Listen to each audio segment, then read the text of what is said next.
पहिली गोष्ट म्हणजे मी काही केलेलं नाही. राजकुमारला मी 1000 वेळा बजावून सांगितलं होतं की गुरुकुलाच्या जागेकडे ढुंकून सुद्धा बघायचं नाही, पण त्यांनी माझं ऐकलं नाही. सध्या सगळा बिझनेस राजकुमारच्या हातात आहे. अच्छा, म्हणजे आता स्वतःची कातडी वाचवायला त्याच्यावर ढकलतीयस? कुठे राजकुमार? आण समोर. तो बाहेर गेलाय कामासाठी. काही कुठे बाहेर गेलेला नाही, लपून बसला असणार तो. तिची घाणेरडी सवय माहितीये ना मला. पण एक लक्षात ठेवा तिलोत्तमा, हा जगन्नाथ पंडित सुद्धा साधा सुद्धा माणूस नाहीये. तुझ्या पुढे 10 पावलं विचार करून चालतो नेहमी. सगळ्याची सुरुवात तू केलीस ना, जगन्नाथ. शेवट मी करणार. जगन्नाथजी शांत व्हा. हे बघा, मला कळलं काय झालंय ते. आपण मग कोण याच्या मागे? कोणाचा हात आहे?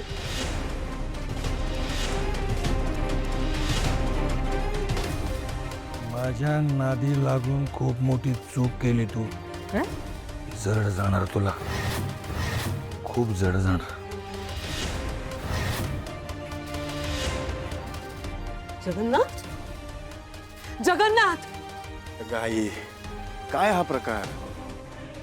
त्या गुरुकुलने काय बिघडवलं तुझं? सारंग, मी काहीही केलेलं नाहीये. जे काय केलंय ते राजकुमारने केलंय. मी त्याला बजावून सांगितलं होतं, पण त्यांनी माझं ऐकलं नाही. हे बघ, मला वेड्यात काढू नकोस तू. दादा तुला विचारल्याशिवाय काही करत नाही. आणि त्यांची जागा आहे ना, सोड ना मग. अरे पण मी खरंच काही केलेलं नाहीये. तुझा विश्वास का बसत नाहीये माझ्यावर? ठीक आहे, 1 मिनिट, एक 5 मिनिटासाठी राजकुमारच्या बाजूने विचार करून बघ. त्याला आपण देऊया ना बेनिफिट ऑफ डाऊट.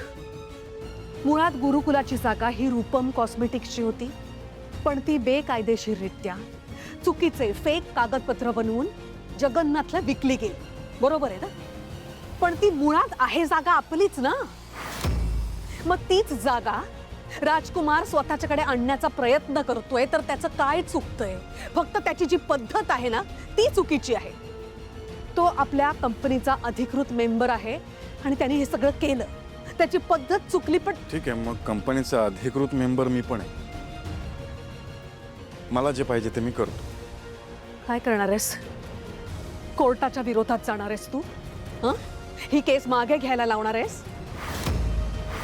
का जगन्नाथची वकिली करणार आहेस? तुम्हाला जे योग्य वाटलं ते तुम्ही केलं ना. आता मला जे योग्य वाटेल ते मी करेन. फक्त फरक एवढाच आहे की तुम्ही अन्याय केलाय आणि मी अन्याय होऊ नाही देणार. अन्याय? तू मी